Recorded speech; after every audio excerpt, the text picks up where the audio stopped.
Jacinta avait, voilà, peut-être elle avait prévu voilà, de parler un peu plus des peuples adivasis.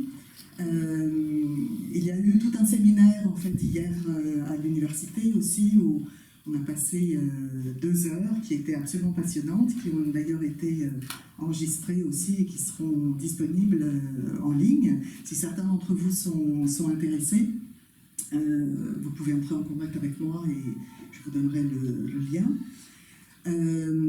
Là, peut-être que maintenant, elle se dit que voilà, la journée a été longue et peut-être que vous auriez envie plutôt d'entrer en conversation avec elle. Est-ce que vous avez des commentaires? Est-ce que vous avez des remarques? Est-ce que vous avez des questions?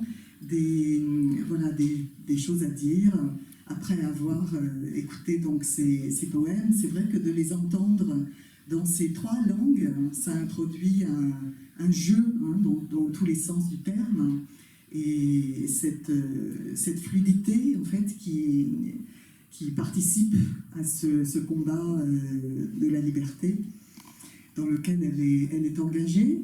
Elle a de nombreuses casquettes et de nombreuses responsabilités, donc c'est l'un des aspects dont on a parlé hier aussi, parce qu'elle est poète, elle est activiste, elle est journaliste aussi, et donc toutes ces activités se mêlent les unes aux autres, et elle utilise aussi de nombreux genres littéraires, c'est-à-dire qu'elle est poète de façon prioritaire, je dirais, mais elle écrit aussi de la non-fiction, et il y a un certain nombre de nouvelles qu'elle est en train d'écrire qui vont être publiées, donc là elle s'essaye à un genre nouveau.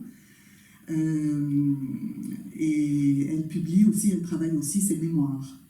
Donc, tous ces quelques petits éléments que je vous donne, peut-être que vous avez envie d'en savoir plus et à ce moment-là de lui poser des questions plus précises, plus particulières.